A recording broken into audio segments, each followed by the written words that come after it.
Wabarakatuh. Selamat pagi, mohon maaf Bapak Ibu, selamat malam. Selamat pagi Bapak Ibu dan saudara-saudara sekalian. Apa kabarnya Bapak Ibu pada hari ini, di hari Sabtu yang cukup cerah. Ini kita akan mulai kembali terkait pembelajaran brevet untuk 2 materi terakhir ya Bapak Ibu ya, insyaallah, di minggu ini dan di minggu depan. Nah, pada materi ini yang akan kita bahas yaitu terkait pajak pertambahan nilai atau mungkin Bapak Ibu sering mengenalnya sebutannya adalah PPN. Apabila nanti dalam sesi materi dan diskusi dari Bapak Ibu ada yang ingin ditanyakan atau ada yang ingin didiskusikan bersama-sama atau mungkin ada permasalahan dari Bapak Ibu yang sudah Bapak Ibu alami selama ini di tempat pekerjaan Bapak Ibu, sekali lagi, jangan sungkan-sungkan untuk bertanya atau mungkin kita diskusi bareng-bareng Bapak Ibu kalau misalnya ada permasalahan, semoga nanti bisa kita carikan solusinya. Nah, untuk pembahasan kali ini seperti yang tadi dibahas ya, nanti ada waktu jam break ya, yaitu di jam 10, sekitar 10 menit untuk istirahat-istirahat, sedikit, setelah itu baru kita lanjut lagi. Baru nanti sekitar jam 1 Bapak Ibu, kita akan mulai lagi untuk yang sesi yang kedua. Nah, kita akan langsung saja masuk ke dalam materi terkait apa sih itu pajak pertambahan nilai atau PPN Bapak Ibu. Nah, agenda yang akan dibahas dalam pembahasan hari ini nanti terbagi menjadi 4 ya Bapak Ibu ya. Yang pertama ada konsep umum dari PPN, apa sih yang disebut dengan PPN, bentuknya apa aja, terus ngitungnya bagaimana, apa kok bisa disebut PPN itu pengusaha yang seperti apa, apakah semua pengusaha bisa disebut PPN atau tidak, nanti kita akan bahas dalam materi ini. Ada juga yang kedua nanti akan kita bahas adalah terkait penyerahannya Bapak Ibu terkait BKP atau JKP. BKP atau JKP itu adalah singkatan ya Bapak Ibu ya. BKP itu adalah barang kena pajak dan juga jasa kena pajak. Nah, yang ketiga kita akan juga belajar terkait apa aja sih barang-barang yang disebut barang kena pajak atau apa aja sih yang disebut dengan jasa-jasa kena pajak. Yang keempat yaitu adalah berapa sih nilai yang dihitung untuk menghitung dari PPN. Biasanya nilai dihitung pakai PPN itu pakai nilainya sebutannya dasar pengenaan pajak atau singkatannya adalah sebutannya DPP Bapak Ibu, seperti itu. Sekali lagi, nanti dalam pemaparan materi apabila ada yang Bapak Ibu bingung, ada yang mau ditanyakan sekali lagi langsung ditanyakan Bapak Ibu atau mungkin mau ditulis di kolom chat ya, kalau misalnya nanti ada pertanyaan. Baik, saya lanjut lagi. Eh, Pertama pasti kita akan membahas terkait peraturannya terlebih dahulu terkait PPN. Apa sih peraturannya? Karena kalau kita ngomong pajak, kembali lagi ya, saya harus ingatkan lagi ke Bapak Ibu, untuk pembahasan pajak itu kita acuannya adalah peraturan perundang-undangan perpajakan ya. Kalau di akuntansi kan namanya PSAK. Tapi kalau di perpajakan kita menganut hukumnya itu adalah undang-undang perpajakan. Nah, untuk UU PPN itu sendiri yaitu diawali dengan adanya UU PPN nomor 8 ya tahun 1983, di mana di UU PPN ini juga menjadi ada beberapa turunan Bapak Ibu ya atau ada perubahan yaitu UU nomor 11 tahun 94, UU nomor 18 tahun 2000 dan UU nomor 42 tahun 2009. Nah, selanjutnya di situ ada perubahan lagi Bapak Ibu di tahun 2020 mungkin Bapak Ibu pernah dengar ya, yaitu Undang-Undang Cipta Kerja atau UU Ciptaker ya. Nomor berapa? Nah, itu ada perubahan juga untuk PPN yaitu UU nomor 11 tahun 2020. Dan yang terakhir, perubahan yang terakhir itu adalah UU Harmonisasi Peraturan Perpajakan atau singkatannya adalah UU HPP, di mana di situ dijelaskan untuk UU HPP itu ada pada UU nomor 7 tahun 2021. Apa sih yang berubah? Antara lain yang pertama, PPN 11% mulai berlakunya sejak 1 April 2022. Seperti itu Bapak Ibu. Nah, kita akan bahas terkait dengan pengertian umumnya dulu terkait PPN. Apa sih PPN itu? PPN itu adalah pajak atas konsumsi barang atau jasa, ya kan? Di mana pastinya PPN itu terjadi di dalam daerah pabean. Nah, oleh siapa? Bisa jadi dia yang si transaksinya itu atau wajib pajaknya itu ada dua, Bapak Ibu. Bisa jadi orang pribadi ataupun badan itu sendiri seperti itu. Nah, PPN ini sebutannya adalah pajak tidak langsung. Karena kenapa ya kan? Karena ya yang menanggung dari PPN kan bukan si penjualnya, tapi kita membayarkan pajak dibelikan oleh si pembeli, seperti itu ya Bapak Ibu. Nah, ini Bapak Ibu bisa contohnya nih ya. Jadi di sini sebenarnya yang menanggung PPN itu bukan penjual, tapi kadang-kadang yang merasa terbebani adalah penjual. Memang iya, secara garis besar dengan adanya PPN kan, harganya lebih naik 10%. Dengan ketika dia tidak bersaing dengan lawan yang tidak ber-PPN, otomatis kan orang lebih memilih yang tidak PPN kan. Jadi seakan-akan sebenarnya penjual merasakan bahwa, "Wah, saya rugi dong," gitu kan, "karena lawan saya ini nggak ber-PPN, saya menjualnya dengan PPN," gitu kan. Tapi ya gimana, karena ini sudah peraturan, ya harus tetap dikenakan gitu kan. Tapi di sini perlu diingat bahwa bukan penjual loh yang sebenarnya membayar PPN, tapi yang belinya itu yang bayar PPN. Jadi tidak secara langsung tadi PPN itu sebutan pajak tidak secara langsung, karena si pemikul beban itu atau destinatarisnya pajaknya itu adalah pembeli. Penjual hanya melaporkan atau menyetorkannya saja nanti kepada negara. Nah, ini adalah prinsip secara umum tentang PPN yang dikatakan adalah pajak tidak langsung Bapak Ibu, seperti itu konsepnya. Nah, ini ada penanggung jawab ya kan. Nah, untuk karakteristik dari perpajakan itu sendiri, ya, untuk karakteristik PPN itu ada 8. Ada yang itu pertama, dia sebutannya pajak tidak langsung. Yang kedua, PPN itu adalah pajaknya yang objektif. Yang ketiga itu pajaknya atas konsumsi di dalam negeri. Yang keempat, indirect subtraction method. Yang kelima, multi-stage levelly. Yang keenam, non-kumulatif. Yang ketujuh, ya, itu adalah tarif tunggal. Yang terakhir adalah consumption tipe FAT. Nah, apa sih maksudnya Pak? Ini penjelasan 8 ini. Nah, kita akan bahas dalam pembahasan ini. Nah, tadi ya, pertama adalah sifat pemungutannya itu yang dikenakan atas konsumsi. Apa maksudnya? Jadi objek pengenaannya untuk PPN ini adalah konsumsi di dalam daerah pabean atau di dalam daerah biasanya dalam daerah pabean itu bisa mungkin kawasan yang berikat atau ya di Indonesia secara umum. Yang penting si wajib pajaknya ini adalah orang yang bisa mengenakan PPN seperti itu atau destination principle. Yang kedua objektif, ya kan. Jadi objektif itu apa? Jadi PPN itu ternyata melekat kepada objek-objek yang dikenakan pajak gitu kan. Jadi setiap objek-objek yang dia jual, kalau dia sudah menjadi pengusaha kena pajak atau sebutannya PKP, ya semua objek-objek tersebut ya pasti dikenakan PPN Bapak Ibu seperti itu.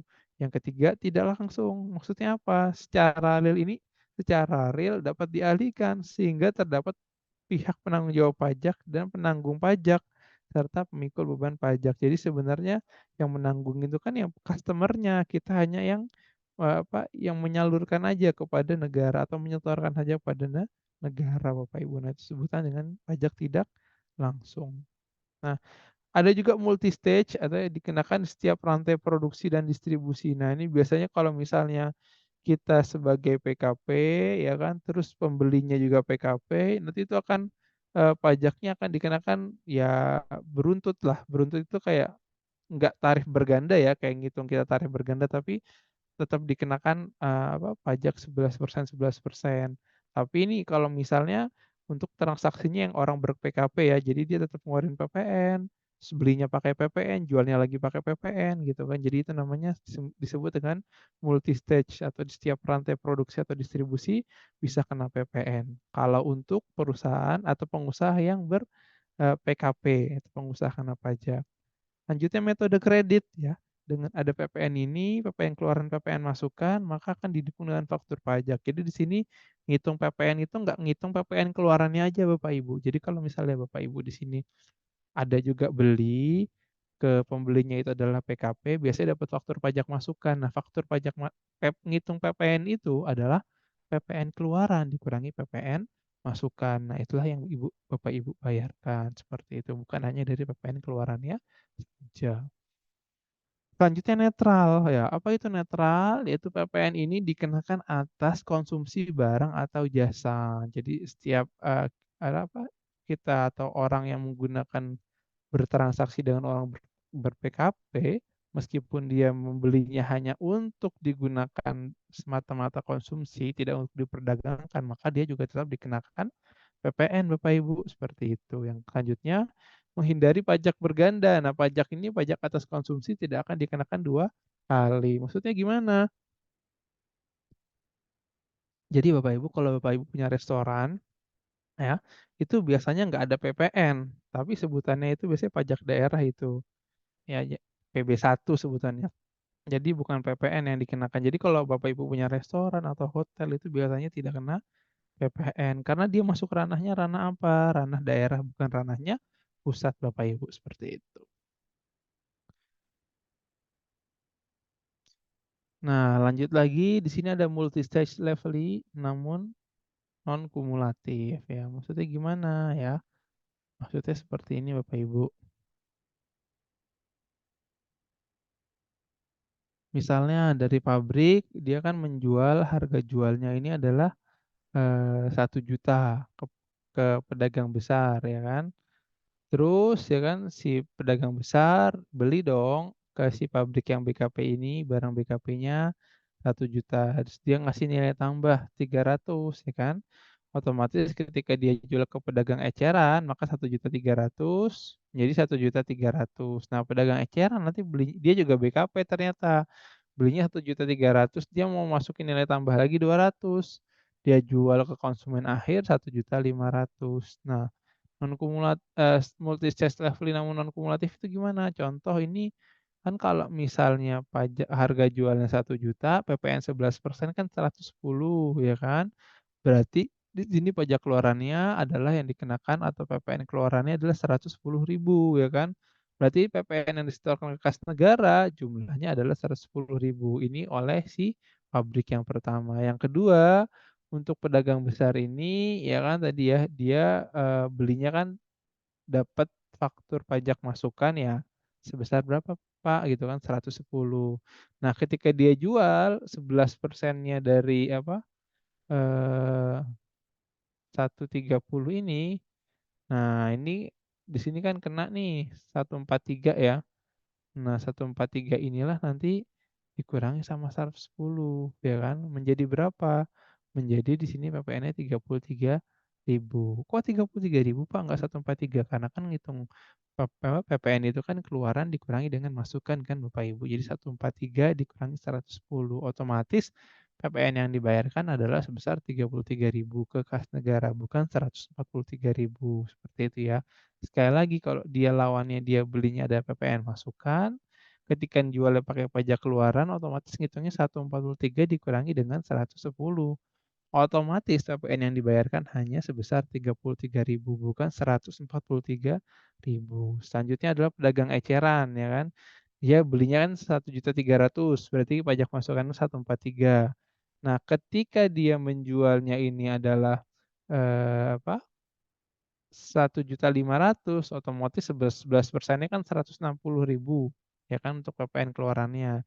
Nah, untuk PPN-nya yang dia bayarkan bukan 165.000 Bapak Ibu, tapi 165.000 sudah dikurangi dengan 143.000 dan sisanya hanya 22.000 saja yang harus dibayarkan ke kas negara. Nah, inilah yang disebut dengan multi stage leveling tapi non kumulatif gitu kan. Tapi enggak dia kayak ngitung SPT tahunan orang pribadi ya, gitu kan dilihat dari penghasilannya nambah-nambah, tarifnya nambah. Ini tarifnya tetap tidak ada perubahan seperti itu dan yang dikenakan hanya pajak keluarannya aja gitu Bapak Ibu.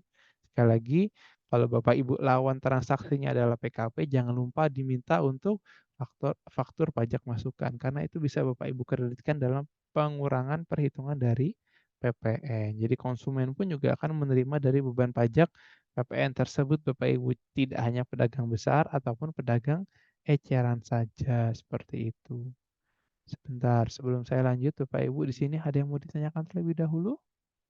Ada yang masih bingung?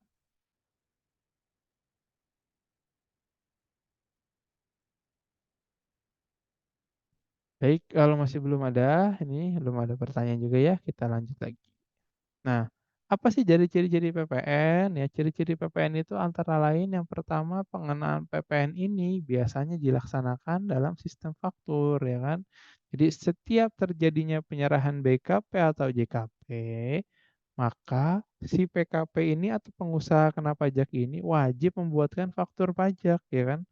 Di mana faktur pajak tersebut merupakan bukti dari pungutan dari PPN itu tersebut, ya kan? Apa aja? Yang pertama untuk faktur pajak bagi penjual, sebutannya adalah biasanya faktur pajak keluaran atau sebutannya pajak keluaran. Tapi kalau di sini faktur pajak yang bagi pembeli, nanti ini merupakan dari pajak masukan atau faktur pajak masukan pembelian ya. Kalau keluaran itu buat menjual, pembelian itu masukan. Seperti itu Bapak Ibu.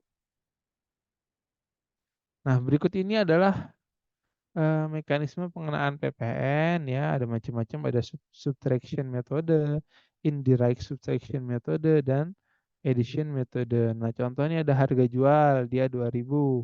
Dia harga belinya 1.200, maka DPP-nya sebutannya adalah 800. Berapa PPN-nya? PPN yang sekarang kan 11% ya Bapak Ibu ya. Berarti PPN-nya 11% dikali dengan 800 sama dengan 88.000. Nah, ini caranya untuk menghitung secara subtraction metode. Nanti Bapak Ibu boleh milih deh menggunakan metode yang mana ya. Yang kedua pakai indirect subtraction metode, yaitu ada harga jualnya 2.000, terus PPN keluarannya 200, ya kan? Harga belinya jadi berapa? Harga belinya jadi 1.200.000, ya kan? Nah, habis itu di situ ada lagi PPN keluarannya yaitu 132. Otomatis PPN-nya menjadi berapa? PPN 11%-nya menjadi 88. Nah, inilah yang menggunakan cara dari indirect subtraction metode. Dan terakhir addition metode, caranya gimana ngitungnya? Ada gaji dan upah 300, ada admin atau manajemen itu sebesar 150, ada pemasaran 100, ada penyusutan 150, ada laba usahanya juga 100. Oleh karena itu DPP-nya 800, PPN-nya 11% dari 800 adalah 88 rupiah, seperti itu. Nah, kebanyakan biasanya menggunakan yang mana, Pak? Menggunakan yang subtraction metode ini, Bapak Ibu, untuk mekanisme dari pengenaan untuk PPN-nya. Sampai sini ada yang mau ditanyakan, Bapak Ibu? Yang belum ya? Nah, tadi lagi melanjutkan lagi, PPN ini pajak yang bersifat non kumulatif. Berarti apa? Berarti di sini PPN ini tidak menimbulkan dampak kumulasi dari PPN ya. Dalam menerapkan apa? Menerapkan dari indirect subtraction metode atau metode pengurangan tidak langsung. Yang kedua, PPN pajak tidak langsung, di mana pajaknya menempatkan kedudukan pemilu beban pajak dengan kedudukan bayar pajak yang kelas negara pada pihak-pihak yang berbeda. Selanjutnya dari PPN yang menerapkan tarif tunggal. Apa isi tarif tunggal? Maka pasal 7 ayat 1 dari UU PPN 1984 menjelaskan bahwa atas penyerahan BKP dikenakan dengan tarif sebesar 11% atau 5% sampai dengan 15%. Malah dengar-dengar tahun depan Bapak Ibu tarif PPN jadi naik Bapak Ibu, nggak 11% lagi, bisa jadi 12% tarifnya. Oke. Dan terakhir, PPN ini termasuk tipe konsumsi, di mana PPN ini bukan pajak atas apa kegiatan bisnis atau produksi ya. Pemikul beban pajak yaitu adalah konsumen itu sendiri Bapak Ibu, seperti itu. Baik, sebelum saya lanjut, dari Bapak Ibu ada yang mau bertanya terlebih dahulu atau masih mudah dipahami? Sambil jalan ya Bapak Ibu ya, nanti kalau ada sekali lagi yang bingung atau yang kurang jelas nanti boleh Bapak Ibu tanyakan. Nah, selanjutnya ini adalah objek dari PPN. Nah, seperti Bapak Ibu bisa lihat di sini, objek PPN ada banyak ya, ada sekitar 10 objek PPN. Apa aja sih itu? Nah, ini diatur dalam undang-undang juga nih. Menurut pasal 4 ayat A, yang termasuk dalam objek PPN ini adalah penyerahan BKP dalam daerah pabean yang akan dilakukan untuk pengusaha. Yang kedua, bagi pasal B, ya kan, impor BKP. Biasanya itu berkaitan dengan impor BKP. Selanjutnya ada pasal 4C menjelaskan bahwa objek PPN ini adalah penyerahan JKP di dalam daerah pabean yang dilakukan oleh pengusaha. Ada juga menurut pasal 4D, pemanfaatan BKP tidak berwujud di luar daerah pabean dan juga di dalam daerah pabean gitu kan. Untuk pasal 4E pemanfaatan JKP di luar daerah pabean di dalam daerah pabean. Pasal 4F, ekspor BKP berwujud dan oleh pengusaha kena pajak. Selanjutnya, pasal 4G yaitu ekspor BKP tidak berwujud oleh pengusaha kena pajak. Ada juga pasal 4H, ekspor jasa kena pajak oleh pengusaha kena pajak. Nah, lanjut lagi di sini ada pasal 16C dan pasal 16D. Nah, pasal 16C ini menjelaskan bahwa pajak pertambahan nilai ini dikenakan atas kegiatan membangun sendiri, yang mana dilakukan tidak dalam kegiatan usaha atau pekerjaan oleh orang pribadi atau badan yang hasilnya digunakan sendiri atau digunakan pihak lain. Dan juga pasal 16D menjelaskan PPN ini dikenakan atas penyerahan barang kena pajak. Berupa apa? Berupa aktiva yang menurut tujuan semula ini tidak ada untuk diperjualbelikan oleh pengusaha kena pajak ya. Kecuali atas penyerahan dari aktiva-aktiva yang pajaknya. Selanjutnya masukannya ini tidak dapat dikaitkan sebagaimana dimaksud dalam pasal 9 ayat 8 huruf B dan juga huruf C Bapak Ibu.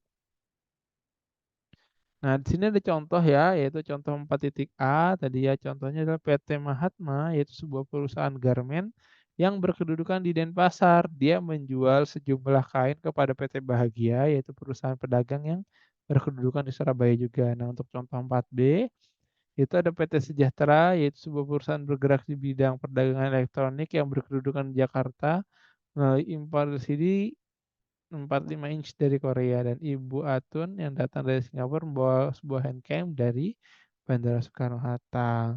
Yang ketiga, contoh E yaitu PT Amandita, sebuah perusahaan konstruksi yang bertempat dudukan di Denpasar akan menyerahkan jasa pembangunan gedung kepada PTB yang berkedudukan di Singaraja atas transaksi tersebut terutang PPN.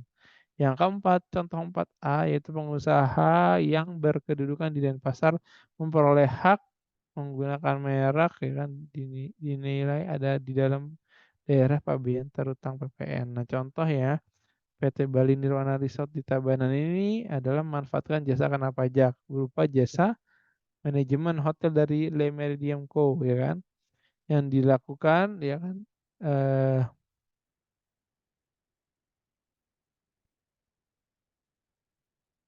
yang terutang pada pajak pertambahan nilai terakhir PT Dewa Wisnu Tekstil yang kan berkedudukan di Denpasar telah dikukuhkan sebagai pengusaha kena pajak pada bulan Mei 2011 melakukan eksportir pakaian dan menjadi eh, pakaian jadi ke Malaysia. Lagi contoh-contoh 4G itu biasanya untuk PT Raso sederhana pemegang merek dagang rumah makan sederhana yaitu sebuah perusahaan berkedudukan di Jakarta. Mereka bergerak dalam bidang rumah makan. Pada tahun 2011, mereka dagangannya digunakan oleh perusahaan di Australia untuk membuka restoran pada musim di Indonesia. Yang 8 contoh 4A, 4B. PT Adikarya, sebuah perusahaan konstruksi, ya kan, berkedudukan di Jakarta tahun 2019. Terus di sini mendapat kontrak nih, jadi pelaksana pekerjaan konstruksi, ya kan, berupa bukan pembangunan, ya kan. Nah, seperti itu. Lanjut lagi, contoh 16C. PT Aneka Sandal yang sedang melakukan pembangunan ruang pesantren kepada seluas 50 meter persegi dan gudang barang persediaan 3 lantai masing-masing, lantainya pusatnya di mana ada pembangunan tersebut ya kan di contoh 16B. PT Sementara Raya ini rukun yang hanya bergerak di bidang untuk garmen dan menjual kendaraan operasional yakni pada TV Toyota Avanza pada tahun 2010 dengan harga jualnya 100 juta. Satu transaksi tersebut terutang PPN atas pasal 16D. Yang ke-11, PT Sementon Rukun menjual satu buah mesin dengan jatihnya untuk digantikan dengan mesin baru dan harga jual Rp 2 juta. Terus juga transaksi tersebut terutang PPN pasal 16D. Nah, untuk PT Semeton Rukun yang menjual apartemen yang dimiliki yang digunakan untuk tempat tinggal direksi dengan harga jual sebesar 300 juta, maka akan ada transaksi tersebut eh, yang tidak terutang dengan PPN pasal 16D itu sendiri. Nah, Untuk objek-objek dari PPN yang ada di undang-undang ada tiga Bapak Ibu ya, pasal 4, pasal 16C dan pasal 16D Bapak Ibu.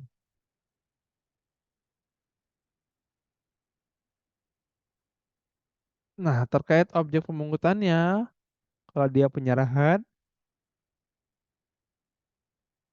maka dia bisa dikenakan BKP berwujud. Nanti bawahnya lagi ada BKP tak berwujud, dan terakhir baru KP atau kawasan atau jasa kena pajak. Lanjutnya Bapak Ibu, di sini ada lagi impor atau yang dipungut Ditjen Bea Cukai. Biasanya objek pemungutannya BKP yang berwujud. Ada lagi Bapak Ibu di sini pemanfaatan di dalam daerah pabean terbatas. Nah, ini biasanya untuk objeknya BKP TB dari di luar daerah pabean dan JKP daerah luar daerah pabean. Dan terakhir ekspor oleh pengusaha kena pajak ya kan. Berarti dia jasa kena pajaknya adalah pertama BKP berwujud, BK, BK, BKP TB ya kan, dan juga jasa kena pajak. Nah, apa sih dalam daerah-daerah pabean itu Pak? Menjelaskan daerah pabean, daerah pabean. Nah ini daerah pabean ini adalah wilayah Republik Indonesia yang di dalamnya berlaku ketentuan-ketentuan eh, juga kepabeanan ya kan. Bisa jadi dari darat, bisa jadi perairan, tempat tertentu di zona ekonomi eksklusif maupun landasan kontinenter. Untuk draft dan perairan ini biasanya ngurusnya ke ruang udara di atasnya seperti itu. Nah, terkait objek dari eh, pungutan dari pasal 4 UU PPN. Oh ini yang pertama ada barang tadi ya. Terus barang ini adalah apa ya kan? Barang ini adalah produk yang mau dijualkan ya kan, baik barangnya itu atau produknya itu berwujud atau tidak berwujud. Nah, di sini Bapak Ibu perlu lihat nih kalau yang berwujud ini apa aja ya kan. Apakah dia ular atau seperti apa, seperti itu kan. Nah, ini bisa jadi untuk barang berwujud ini ada dua Bapak Ibu ya, ada barang bergerak dan juga barang tidak bergerak. Nah, untuk barang tidak berwujud, contohnya itu nggak ada bentuknya gitu kan. Apa? Antara lain contohnya hak atas merek dagang, hak paten atau hak cipta. Jadi dia benar-benar ya nggak ada bentuk barangnya gitu kan. Baik dia yang bergerak maupun yang tidak bergerak gitu. Nah, penyerahan dan juga bukan penyerahan BKP atau JKP itu kapan ya kan? Selanjutnya di sini ada beberapa tata cara dalam penyerahan BKP dan JKP. Untuk yang pertama, atas penyerahan hak atas BKP. Karena suatu perjanjian itu bisa ada tiga ya. Dia pertama pakai tukar menukar ya. Kalau dia melakukannya pakai jual beli, maka bisa dengan cara tunai atau angsuran ya. Kalau dia melakukan bisa juga pakai perjanjian lain yang menimbulkan penyerahan dari tersebut. Nah, itu merupakan penyerahan BKP pasal 1A ayat 1 tahun 1944 dari UU PPN. Yang kedua adalah pengalihan BKP karena peranjau, sewa beli atau sewa perjanjian SGU apa leasing. Lanjutnya lagi ada penyiar BKP KPD pedagang perantara atau melalui juru lelang, dan terakhir pemakaian sendiri atau eh, sini atau ini Bapak Ibu ya. Jadi kan untuk pertama penyerahan BKP kepada pedagang perantara atau melalui juru lelang ya. Yang keempat ini pemakaian sendiri atau pemberian cuma-cuma. Jadi kayak buat hadiah gitu Bapak Ibu. Nah, kalau buat hadiah gitu biasanya dia disebutnya pemberian cuma-cuma.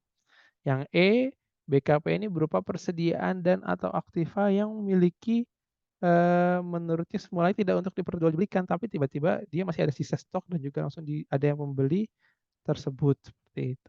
Selanjutnya ada juga penyerahan BKP dari pusat ke cabang atau sebaliknya dari penyerahan BKP antar cabang.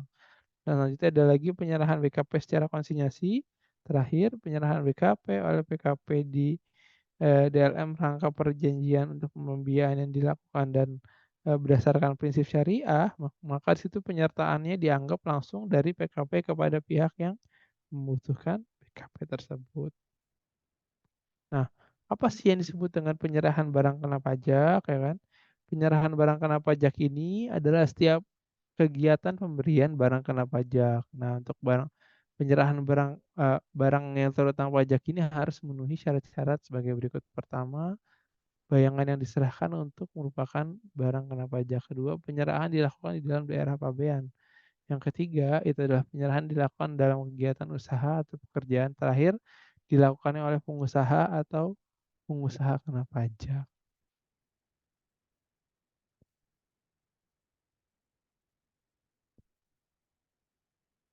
Nah, terkait penyerahan barang kena pajak ini ada lagi penjelasannya ya. Yang pertama adalah penyerahan hak atas barang kena pajak karena suatu perjanjian. Yang kedua, pengalihan BKP ini bisa karena terjadinya perjanjian sewa ya kan antara pembeli maupun leasing.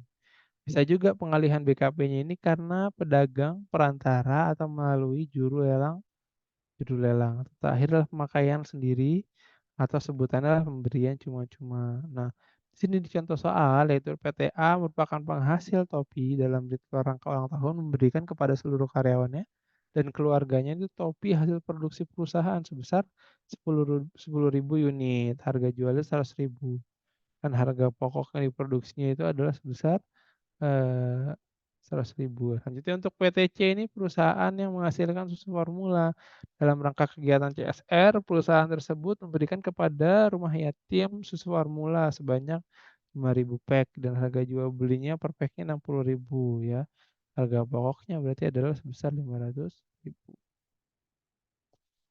Selanjutnya ini adalah penyerahan barang kena pajak, ya kan? Apa yang disebut dengan penyerahan barang kena pajak? Yaitu yang pertama adalah barang kena pajak berupa persediaan atau, aktif yang menurut tujuan semulanya tidak untuk diperjualbelikan yang masih tersisa dalam pembubaran perusahaan. Selanjutnya, penyerahan BKP dari pusat ke cabang atau sebaliknya dan juga penyertaan dari penyerahan antar cabang.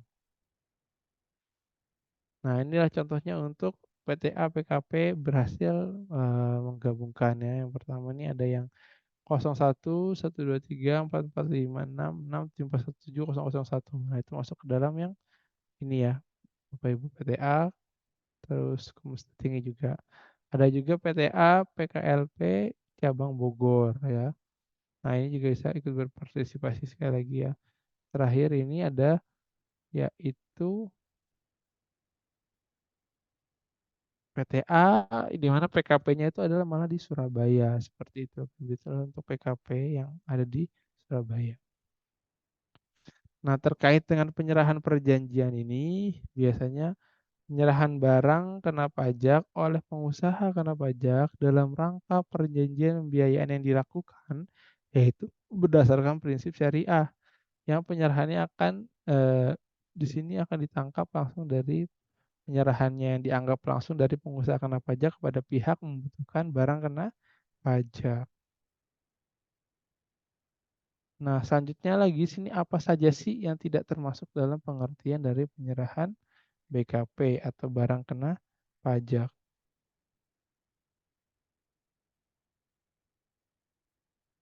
Sini ada beberapa macam Bapak Ibu ya yang termasuk ke dalam golongan tidak terkena pajak atau tidak termasuk dalam pengertian penyerahan barang kena pajak ya. Antara lain yang pertama yaitu dia penyerahan BKP atau barang kena pajak kepada makelar sebagaimana dimaksud dalam KUHD. Yang kedua, penyerahan BKP untuk jaminan utang piutang. Yang ketiga, penyerahan BKP dari pusat ke cabang, antar cabang, dalam hal PKP memperoleh izin dan juga pemusatan pajak terutang. Yang keempat, pengalihan BKP dalam rangka penggabungan peleburan pemekaran dan pemecahan dalam pengambilan usaha dengan syarat pihak yang melakukan pengalihan dan juga yang menerima pengalihan itu adalah PK. Yang terakhir, BKP itu berupa aktiva yang menurut itu adalah untuk diperjualbelikan yang masih tersisa pada, ini pembubaran perusahaan ya, yang PM-nya atas perolehan tersebut tidak dapat dikreditkan ke dalam menu, pasal 9 ayat 8 huruf B dan huruf E itu sendiri Bapak Ibu. Nah, ini yang masuk ke dalam kategori tidak termasuk dalam pengertian penyerahan dari barang kena pajak atau BKP.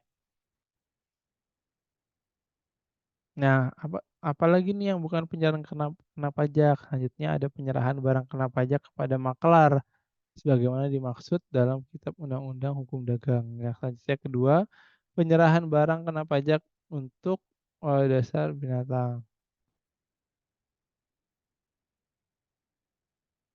Lagi di sini Bapak Ibu terkait tadi ya penyerahan barang kena pajak kepada makelar sebagaimana dimaksud dalam Kitab Undang-Undang Hukum Dagang, ada lagi penyerahan barang kena pajak untuk jaminan utang piutang, dan terakhir penyerahan barang kena pajak dari pusat ke cabang atau antar cabang dalam hal pengusaha kena pajak melakukan pemusatan dari tempat pajak terutang.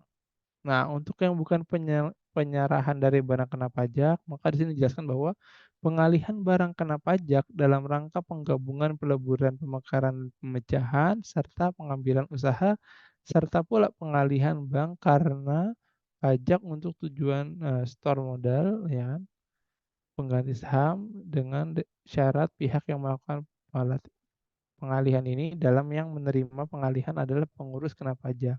Dan terakhir, barang kena pajak ini berupa aktiva yang menurut tujuan semulanya ini tidak untuk diperjualbelikan yang masih tersisa pada saat pembubaran perusahaan, dan perusahaan dia yaitu pajak masukan atas perolehan apa nih yang tidak dapat dikendalikan sebagaimana dimaksud dalam pasal 9 ayat 8 huruf B dan juga huruf C Bapak Ibu untuk batalnya penyerahan barang kena pajak.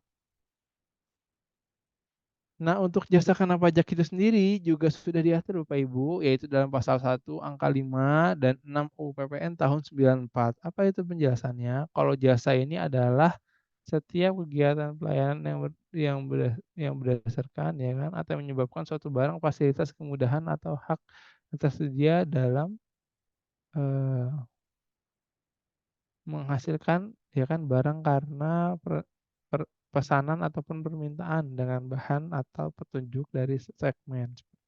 Nah, ini untuk pengenaan atau pengenalan dari jasa kena pajak. Nah, terkait penyerahan jasa kena pajaknya itu kapan? Jadi penyerahan jasa kena pajak ini adalah setiap kegiatan dalam pemberian jasa kena pajak ya. Yang pertama baik penyerahan dalam bentuk jasa yang kurang tepat yang pajaknya, yang kedua adalah yang memenuhi ya kan terkait dari jasa atau tentang pajak. Nah, jasa yang diserahkan oleh eee, rubah jasa kena pajak ya Bapak Ibu dengan nilai jasa kena pajak. Yang kedua, penyerahannya dilakukan dalam daerah pabean. Yang ketiga, penyerahan dilakukan dalam kegiatan usaha pekerjaan, dan terakhir dilakukan oleh pengusaha yang pastinya dia harus ber-PKP atau pengusaha kena pajak. Bagaimana cara ber-PKP? Omsetnya harus di atas 4,8 miliar selama 1 tahun. Nah, termasuk dalam pengertian tadi ya, penyerahan barang dan jasa kena pajak ini adalah jasa yang pajak yang dimanfaatkan untuk kepentingan sendiri atau yang diberikan secara cuma-cuma Bapak Ibu seperti itu.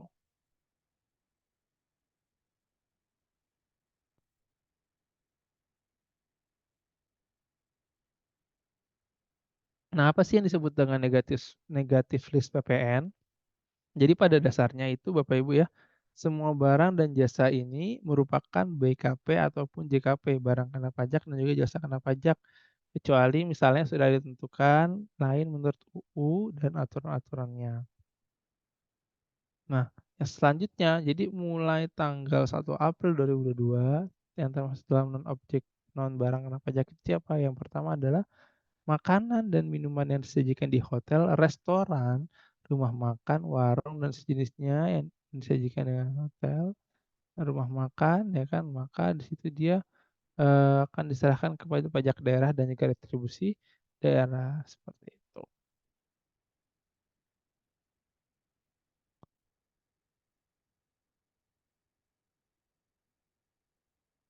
Nah, sini untuk barang tidak kena pajak ada juga beberapa klasifikasinya Bapak Ibu. Yang pertama, barang hasil pertambangan atau hasil pengebonan ya kan, yang diambil langsung dari sumbernya. Yang kedua, barang kebutuhan pokok yang sangat dibutuhkan oleh rakyat banyak. Yang selanjutnya adalah makanan dan minuman yang disajikan di hotel, restoran, rumah makan, dan warung, ya kan. Itu rasanya jauh lebih baik yang dikonsumsi di tempat maupun tidak termasuk juga di dalam ya. dikonsumsi ini, termasuk makanan atau minuman yang disarankan oleh usaha jasa boga atau catering. Dan terakhir adalah uang, emas, batangan, dan juga surat-surat berharga. Nah, berapa hasil pertanian, pertambangan, bangunan pertahunan bangga atau, pengeboran yang diambil langsung dari sumbernya, ya kan. Yang pertama yang diambil adalah minyak bumi atau crude oil ya. Yang kedua itu adalah, ini Bapak Ibu ya, gas bumi. Tidak termasuk dari gas bumi seperti LPG yang siap dikonsumsi langsung oleh masyarakat. Yang ketiga ada panas bumi, yang keempat ada asbes, terus batu tulis, batu setengah permata ya kan, terus apalagi nih Bapak Ibu ya, benotite, dolomit ya kan, terus ada gips Fiedler itu kan, garam batu, gratifikasi gitu kan, masih banyak macam-macamnya terkait dengan barang hasil, apa, pertanian, seperti itu. Ada juga di sini untuk yang batu bara sebelum diproses menjadi tiket batu bara ya, biasanya ada biji besi, biji timah ya kan, biji tembaga, biji nikel, biji perak, dan juga biji bauksit. Nah, terkait, barang kebutuhan pokok yang dibutuhkan dari anak-anak itu adalah apa aja ya, contohnya adalah sebagai berikut. Yang pertama bisa ada beras, gabah, jagung, sagu, sumai ya kan, kedelai dan JM. Lanjut ya.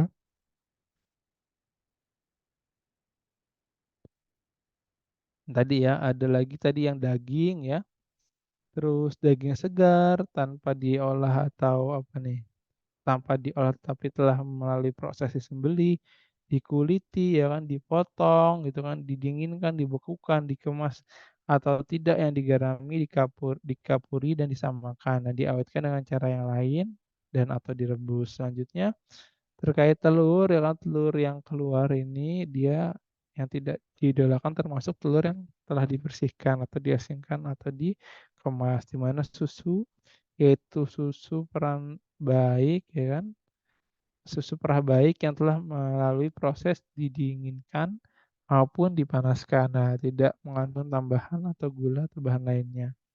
Selanjutnya ada lagi buah-buahan yang sebuah buah dicuci segar yang dipetik, baik yang melalui proses kecil yang dicuci, disomasi, dikupas, baik di Indonesia ya kan.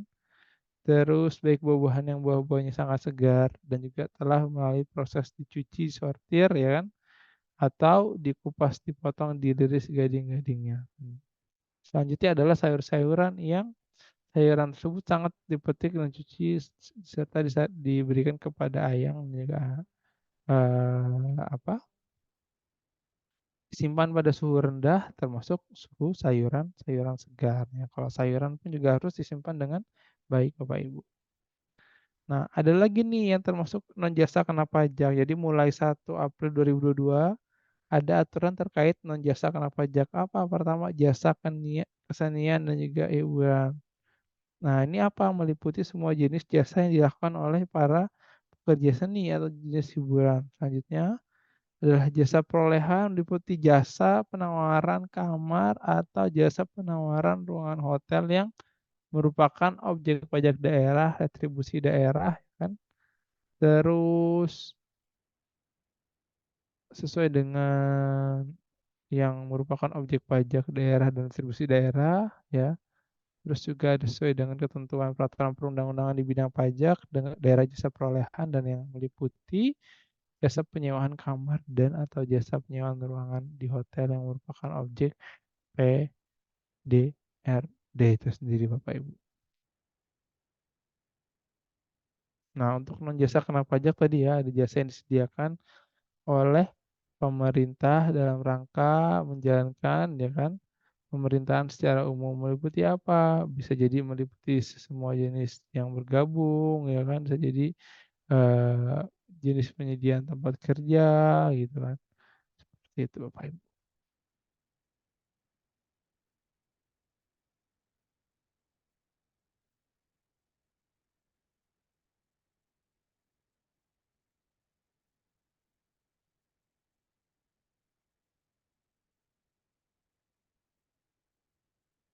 Bapak Ibu ya.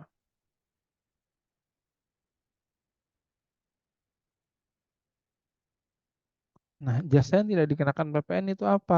Ya kan, ada jasa pelayanan kesehatan medik, jasa pelayanan sosial, jasa pengiriman surat dan perangko, jasa keuangan, jasa asuransi, jasa pendidikan, jasa penyiaran tidak bersifat iklan, ya kan. Ada juga jasa angkutan umum, ya kan, di darat dan di air-air serta jasa angkutan udara dalam negeri, ada juga jasa tenaga kerja, ya kan.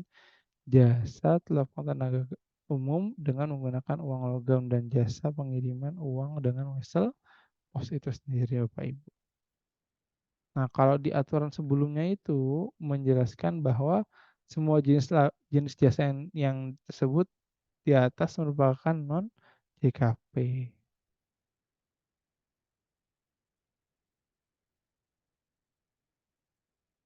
Nah,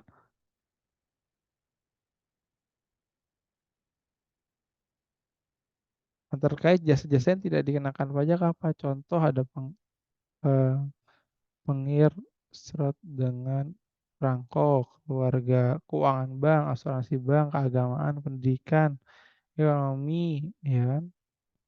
Terus akuntansi, tenaga kerja, ya kan? Terus ini pencir, hecun, nah terus kayak penyedia tempat kirim, nah ini termasuk biaya-biaya lain. Nah, siapa yang disebut dengan pengusaha dalam UPPN?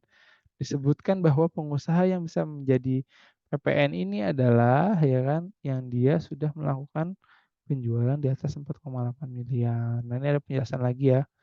Dia mengimpor barang, mengekspor barang, melakukan usahanya ya kan. Terus mengekspor barang-barang, melakukan usaha perdagangan dengan memanfaatkan barang tidak berwujud dan dari melangkangi mengekspor tersebut di luar daerah pabean dengan melakukan usaha jasa termasuk kategori jasa atau memanfaatkan jasa yang terdiri dari luar daerah pabean atau UU nomor 42 tahun 2009, Bapak Ibu.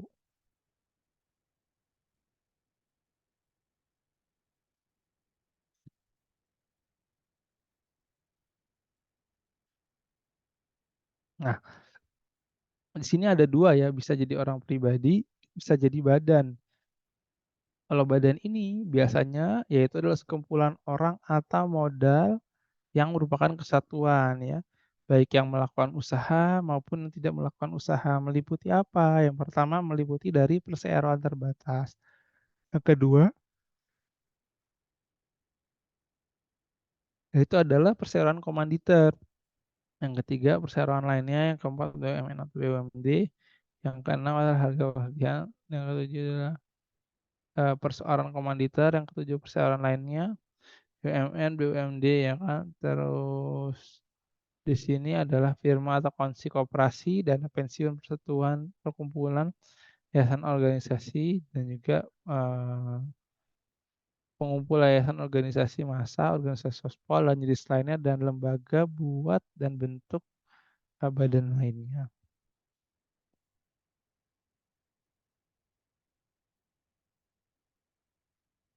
Nah, subjek pajak pasal 3A ayat 1 itu apa? Di mana ada banyak ya menjadi subjek pajak pasal 3A ayat 1 bagi pengusaha. Antara lain pertama, harus mampu melakukan penyerahan barang kena pajak di dalam daerah pabean, ya kan? Yaitu sekitar 11% dalam rangka daerah pabean. Nah, mulai ekspor, mulai barang-barang di mana ekspor barang ini kan tidak berwujud ya. Seperti itu. Selanjutnya, wajib melaporkan modal usaha yang diberi yang ditanyakan atau yang dikukuhkan sebagai eh,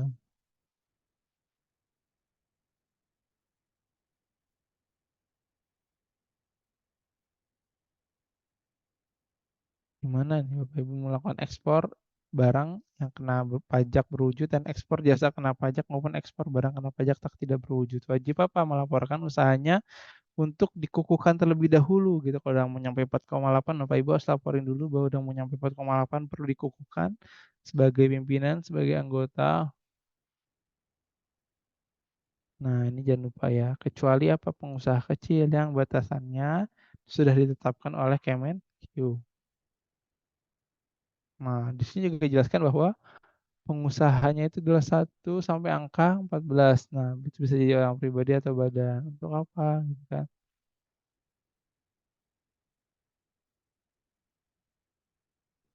Nah, untuk yang pengusahanya ini ada orang pribadi atau dalam negeri terkait dengan kegiatan usaha atau ya, bebas di sini antara lain dalam kegiatan usaha atau pekerjaannya antara lain yang pertama menghasilkan barang, yang kedua kayak mengimpor barang, yang ketiga kayak mengekspor barang, yang keempat melakukan usaha perdagangan, yang kelima melakukan usaha jasa, yang keenam itu kayak memanfaatkan barang tidak berwujud jasa dari luar daerah pabean, dan terakhir yang melakukan ekspor tapi ekspornya nggak barang Bapak Ibu, tapi ekspornya bentuknya adalah jasa. Apa sih kewajibannya? Jadi kalau Bapak Ibu udah PKP ini ada kewajibannya Bapak Ibu sebagai pengusaha. Apa sih kewajibannya? Di sini ada 4 ya. Yang pertama, tentunya harus melaporkan usahanya tersebut. Untuk apa? Untuk dikukuhkan sebagai PKP. Jadi jangan sampai nih Bapak Ibu omsetnya udah lebih dari 4,8 tapi Bapak Ibu masih diam-diam aja nih nggak ngomong. Tiba-tiba ketahuan nanti Bapak Ibu dendanya berkali-kali lipat kan. Ditambah 10% setiap bulannya. Yang kedua, memungut pajak yang terutang ya kan, yaitu adalah membuat faktur pajak seperti itu. Ada juga kewajiban pengusaha yang melakukan penyesuaian yang dimaksud itu. Nah, antara lain yang menyetor pajak terutang ya kan, melaporkan pajak yang terutang juga. Nah, menyelenggarakan catatan jumlah perolehan atas jumlah persediaan dan berhak balik manajemen kembalikan di sini sebagai nyetor pajak yang terutang Bapak Ibu seperti itu ya.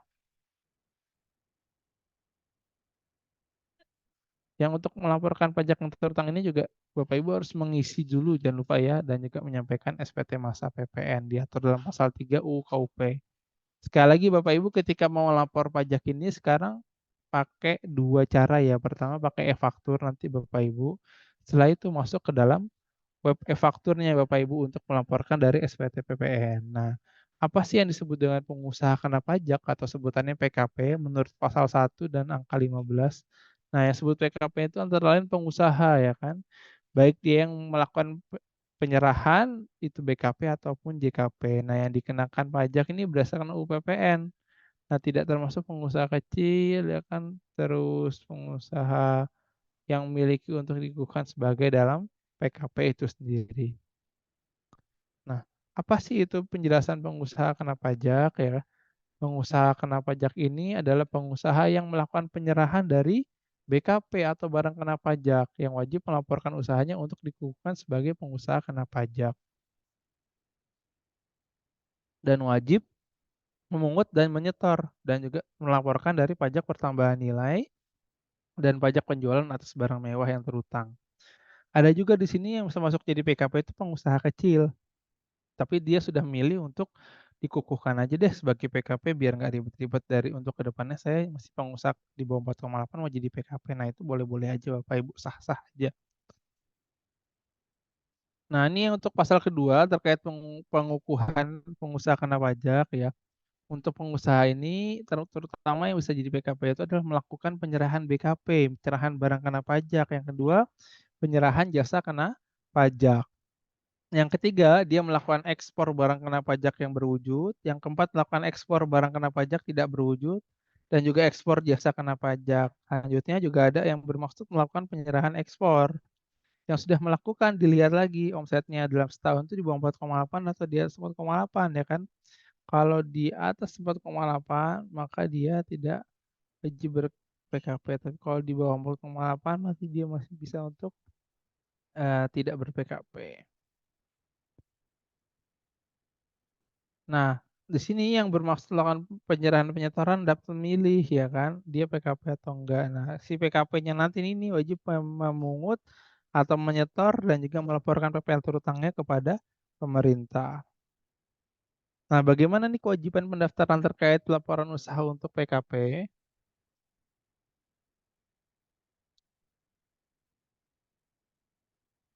Biasanya kewajiban pendaftaran dan pelaporan usaha untuk PKP ini paling lama di akhir bulan Bapak Ibu berikutnya setelah bulan saat jumlah peredaran bruto melebihi batasan pengusaha 4,8. Misalnya, Bapak Ibu ini baru ngeh nih, "Wah, ternyata perusahaan saya bulan ini udah PKP nih, udah lebih dari 4,8 nih."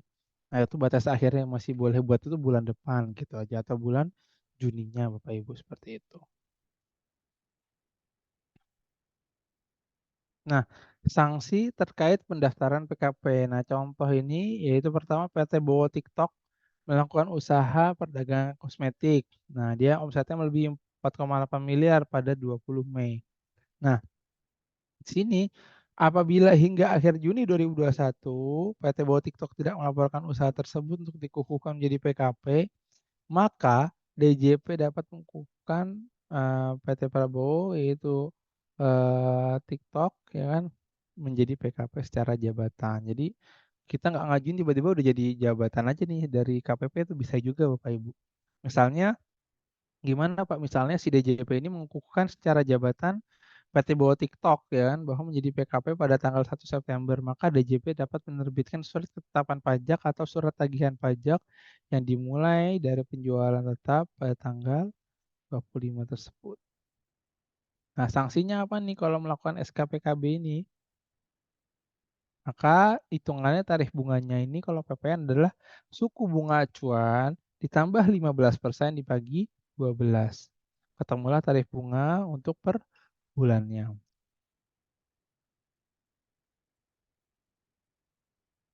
Nah, berikut ini adalah timeline dari pelaporan untuk pengukuhan PKP, di mana paling lambat Bapak Ibu daftarnya jadi PKP ini adalah akhir bulan, sekali lagi ya, akhir bulan berikutnya setelah omsetnya itu sudah melebihi dari 4,8 miliar. Sebelumnya saya izin Bapak Ibu ke toilet sebentar.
Nah, ini merupakan dari timeline pelaporan untuk pengukuhan dari PKP, di mana paling lambat ini daftar jadi PKP ini akhir bulan berikutnya. Sekali lagi Bapak Ibu ya, setelah omsetnya melebihi dari 4,8 miliar. Nah, di sini contoh dia masih produksi dan juga penyerahan Januari sampai Februari. Dia di sini masih bisa dapat lapor PKP menurut pasal 2 PP 1 tahun 2012. Nah, dari Februari sampai Mei omsetnya ini masih di bawah 4,8, ya kan? Nah, atau sini sudah menyentuh 4,8. Nah, ini masih tetap dapat lapor PKP nih. Dia diatur dalam PMK 197, PMK 3 2013. Tapi kalau dia sudah di atas 4,8, maka dia sudah wajib lapor PKP, ya kan? Di sini Mei ke Juni, ya kan? Dia udah di sini ketika omsetnya masih di bawah 4,8 ya dia bisa lapor-lapor apa, nggak wajib kan, ya kan?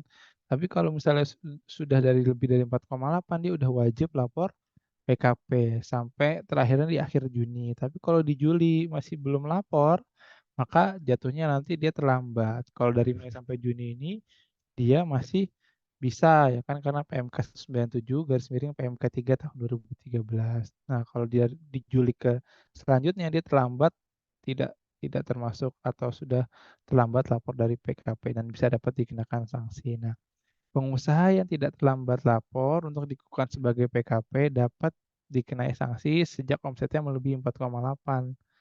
Berarti kalau misalnya dia sudah terlambat, nanti hati-hati Bapak Ibu bisa kena sanksi dari omsetnya yang lebih dari 4,8 miliar tersebut. Nah, siklus dari kewajiban PKP di bidang PPN setiap bulannya. Itu ada 3 ya. Ada yang pertama itu bisa memungut ya, memungut PPN itu 11% dikali DPP ya. Yang kedua adalah menyetor PPN, yaitu menyetor PPN adalah kita melaporkannya ke bank ya, atau kita langsung membayarkan kalau misalnya pajak keluarannya lebih besar daripada pajak masukan. Tapi kalau pajak masukannya lebih besar daripada pajak keluaran, otomatis ya itu lebih bayar, bisa kita kompensasikan. Dan terakhir, yang ketiga melapor dengan lampiran SSP ke KPP atau surat setoran pajak ke KPP Bapak Ibu. Seperti itu. Nah, ini adalah di sini contoh ada faktur pajak ya. Faktur pajak ketika kita membuat pajak ada faktur pajak, yang kedua surat setoran pajak ya. Surat setoran pajak itu kayak SSE-nya lah Bapak Ibu untuk membayarkan PPN ya. Yang terakhir SPT masa PPN. Nah, ini ada 3M PKP itu sendiri Bapak Ibu seperti itu. Nah, terkait ringkasan dari penyerahan untuk PPN. Nah, di sini kan ringkasannya ya, ada PKP. Biasanya kalau dia menjual ke pihak customer-nya, ya dia bisa memberikannya dalam bentuknya baik barang kena pajak atau jasa kena pajak. Tapi kalau dia beli barang gitu kan, dia bisa jadi belinya yang ber-PPN atau yang non PPN Bapak Ibu seperti itu. Kalau yang non PKP ya kan, ya dia biasanya nggak ya ini kalau dia mau jual barang ya nggak bisa barang kena pajak atau jasa kena pajak ya kan. Kalau dia beli, kalau non PKP, dia bisa dapat faktur pajak masukan juga, baik kalau dia lawannya PKP ataupun yang tidak. Ya kalau dia lawan yang ada PKP, maka dia tidak bisa mengkreditkan faktur pajak masukan tersebut. Gitu aja karena dia masih belum PKP.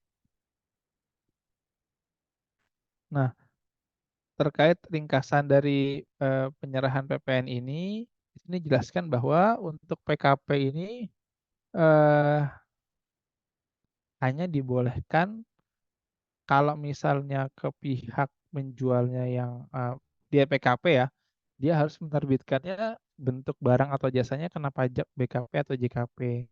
Nggak boleh dia nggak ngungut PPN kalau omsetnya udah di atas 4,8 ya kan.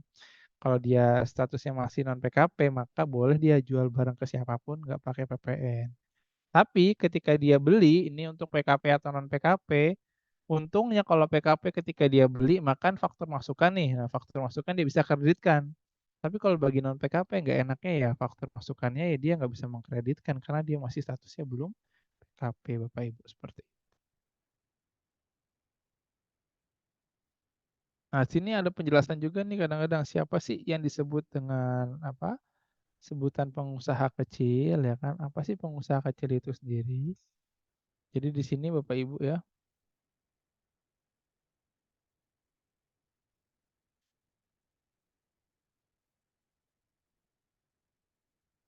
jadi pengusaha kecil menurut Permenq nomor 68 garis miring PMK 3 garis miring 2010 tahun 23 bulan 3 2010 menjelaskan bahwa nah pengusaha kecil ini atau pengusaha yang omsetnya masih di bawah 4,8 ini dia boleh ini Bapak Ibu boleh apa?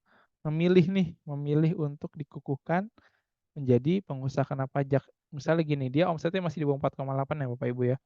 Dia boleh menjadi PKP. Lah kan syaratnya harus 4,8 Pak ya. Kalau dia mengajukan mau menjadi PKP meskipun omsetnya masih belum 4,8 ya boleh-boleh aja dengan sukarela gitu kan. Tapi di situ Bapak Ibu harus tahu orang yang sudah menjadi PKP maka dia wajib melaksanakan seluruh kewajiban dari PKP-nya atau dia harus menerbitkan setiap penjualannya kena PPN 11% seperti itu. Selanjutnya di sini kalau peredaran brutonya apa dalam setahun tidak melebihi 4,8 maka di sini dia boleh sebenarnya atau apa dia bisa menggunakan apa nih? Oh, kalau misalnya peredaran brutonya ini dia tidak lebih dari 4,8 sebutannya tadi ya Bapak Ibu ya pengusaha kecil ya. Jadi kalau di bawah 4,8 sebutannya pengusaha kecil, dia bisa boleh milih jadi PKP atau enggak gitu aja. Tapi kalau mau jadi PKP, mau jadi apa PKP boleh, tapi dia harus nanti menerbitkan PPN. Tapi kalau di sini pengusahanya ternyata omsetnya lebih dari 4,8, itu wajib Bapak Ibu, bukan pilihan jadi PKP, bukan pengusaha kecil lagi sebutannya, tapi sebutannya PKP. Dan orang tersebut atau pengusaha tersebut itu wajib lapor usahanya untuk dikukuhkan sebagai PKP paling lama akhir bulan berikutnya. Nah, apabila diabaikan, maka saat pengukuhannya adalah awal bulan berikutnya setelah batas akhir pelaporan dari usaha tersebut seperti itu. Nah, terkait pengusaha kecil ini, yaitu pengusaha yang selama 1 tahun bukunya ini melakukan penyerahan barang kena pajak dan jasa kena pajak ini dengan jumlah peredaran bruto. Ngitungnya dari omset biasanya ya kalau pengusaha kecil gitu kan. Biasanya pakai 0,5% Bapak Ibu kalau pengusaha kecil masih diperbolehkan. Tapi kalau udah PKP udah nggak boleh lagi pakai tarif 0,5%. Tapi ngitungnya pakai PPN itu Bapak Ibu. Sampai sini Bapak Ibu ada yang mau ditanyakan terlebih dahulu sebelum saya lanjut?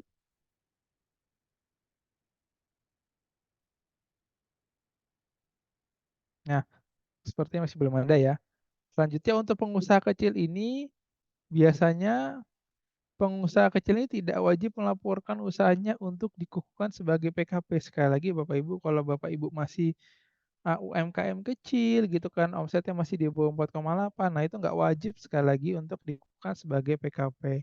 Namun kalau Bapak Ibu bersedia dan rela, sudi gitu kan dengan suka hati, dengan senang hati, nah itu boleh kok Bapak Ibu menjadi PKP.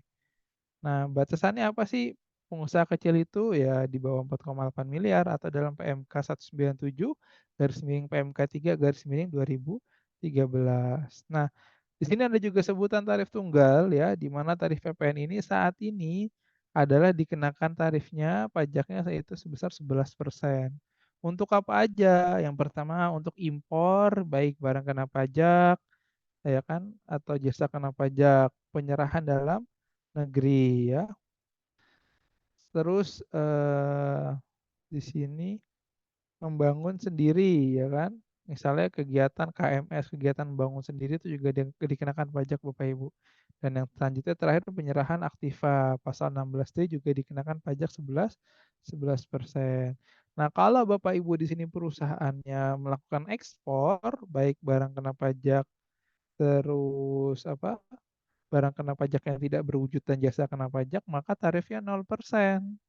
Nah, kalau PPNBM ya, PPNBM-nya dia buat ekspor, nah dia bisa kena 0% juga. Tapi kalau nggak ekspor untuk dalam negeri, ya tarifnya tergantung barangnya apa, bisa antara 11% sampai dengan 200%. Karena barangnya kan macam-macam, bisa jadi mobil gitu kan, pesawat tempur, kapal gitu kan, beda-beda tarifnya gitu kalau PPNBM. Dan yang terakhir, dengan PP tarif yang dinaikkan setinggi-tingginya 15% atau diturunkan serendah-rendahnya 5%. Jadi PPN ini bisa jadi sewaktu-waktu bisa jadi turun Bapak Ibu jadi 5% paling kecil. Tapi itu nggak tahu ya kapan ya. Tapi yang ada malah terus tambah nih di tahun depan, kemungkinan besar tarif PPN-nya jadi 12%. Seperti itu Bapak Ibu. Sampai sini Bapak Ibu ada yang mau ditanyakan terlebih dahulu? Atau masih mudah, masih belum ada kendala ya?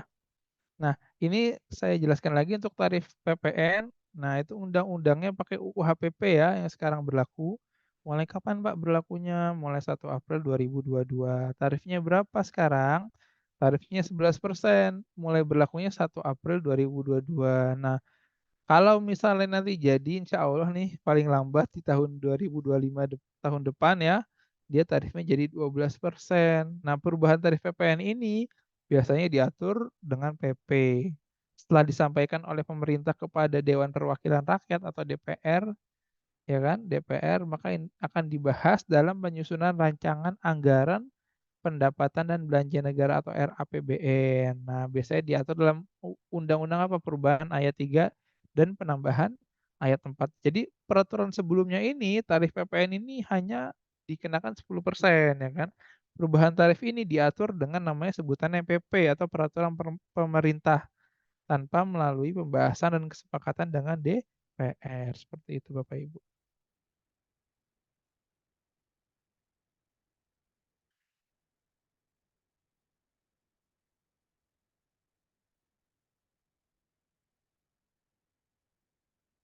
Nah, selanjutnya adalah dasar pengenaan dari PPN itu sendiri. Apa sih dasar pengenaan PPN? Nah, kalau di sini Bapak Ibu ada macam-macam ya dasar pengenaan PPN ya, tergantung dia transaksinya apa. Yang pertama untuk harga jual. Biasanya kalau untuk harga jual ini untuk yang barang kena pajak. Jadi untuk yang menggunakan harga jual untuk biasanya objeknya itu adalah barang kena pajak. Yang kedua penggantian itu untuk jasa kena pajak. Yang ketiga nilai impor yaitu CIF ditambah biaya masuk. Yang keempat nilai ekspor dan yang terakhir nilai lain yang ditetapkan oleh Menteri Keuangan. Biasanya nanti dipakai sebagai apa? Sebagai dasar untuk menghitung dari pajak yang terutang itu sendiri Bapak Ibu seperti itu. Nah, untuk harga jual ini biasanya nilainya berupa uang. Yang kedua, termasuk semua biaya yang diminta atau seharusnya diminta oleh penjual kepada barang kena pajak. Tidak termasuk dari PPN dan potongan harganya yang tercantum dalam faktur pajak itu sendiri. Yang selanjutnya, yang termasuk dalam pengertian biaya ini yang merupakan unsur harga jual antara lain pengangkutan, asuransi, bantuan teknik, terus pemeliharaan dan juga garansi Bapak Ibu. Nah, kalau nilai pengganti ini apa maksudnya, Pak? Gitu kan. Nilai penggantian ini maksudnya nilai berupa uang, ya kan? Termasuk semua biaya yang diminta atau seharusnya diminta, ya kan? Oleh pengusaha karena penyerahan jasa kena pajak, ekspor kena jasa kena pajak, ataupun ekspor barang kena pajak tidak berwujud, ya kan? Lanjutnya juga tidak termasuk dalam PPN dan potongan harga yang tercantum dalam faktur pajak. Kalau nilai impor ini apa Pak? Nilai impor ini biasanya nilai berupa uang. Biasanya menjadi dasar dari perhitungan dari biaya masuk. Ditambah pungutan yang dikenakan sesuai dengan Undang-Undang Kepabeanan, ya kan? Tidak termasuk dalam PPN maupun PPNBM. Nah, nilai impor itu cara ngitungnya gimana Pak? Nilai impor itu cara ngitungnya CIF ditambah seluruh biaya masuk Bapak Ibu, ya kan? Baru PPN-nya 11% dari nilai impor. Nah, itu cara ngitung untuk nilai impor. Nah, untuk nilai ekspor gimana, Pak? Nah, nilai ekspor ini nilai berupa uang, ya kan? Bisa termasuk biaya yang diminta atau seharusnya diminta oleh eksportir, bisa jadi nilai yang tercantum dalam dokumen PEB itu sendiri, ya kan? Atau sebutan PEB itu pemberitahuan ekspor barang yang telah difiat atau dimuat oleh Direktorat Jenderal Bea Cukai. Nah, untuk PPN ekspor ini biasanya tarifnya 0% dikali dengan nilai ekspor. Nah, berikut ini adalah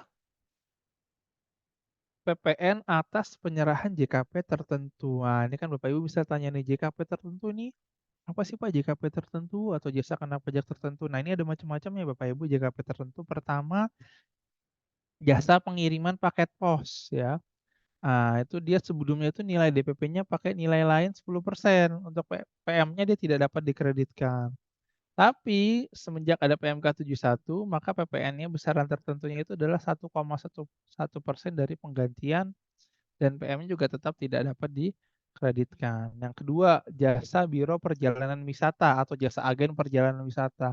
Dulu nilai DPP-nya itu adalah 10% dan PM-nya tidak dapat dikreditkan. Saat ini nilai PPN-nya adalah 1,1% dari penggantian dan PM-nya juga tetap tidak dapat dikreditkan.